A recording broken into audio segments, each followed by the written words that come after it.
அஞ்சு முகம் தோன்றின் ஆறுமுகம் தோன்றும் வெஞ்சமரில் அஞ்சேல் என வேல் தோன்றும் நெஞ்சில் ஒருகால் நினைக்கின் இருகாலும் தோன்றும் முருகா என்று ஓதுவார் முன். அனைவருக்கும் வணக்கம். நான் உங்க ஆர்ஜே மேஸ்ரீ.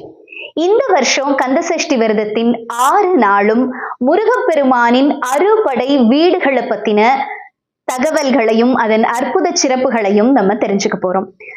குன்றிருக்கும் இடமெல்லாம் குமரன் இருக்கும் இடம் அப்படிங்கிற ஒரு சொற்றொடரை நம்ம அடிக்கடி நிறைய பேர் சொல்றதை கேட்டிருப்போம்.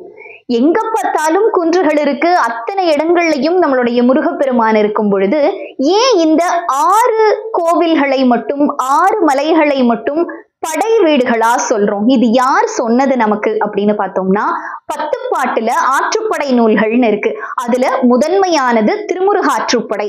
திருமுருகாற்றுப்படையில நக்கீரர் இந்த அறுபடை வீடுகளின் சிறப்புகளை ரொம்ப அழகா எடுத்துரைச்சிருக்கிறாரு.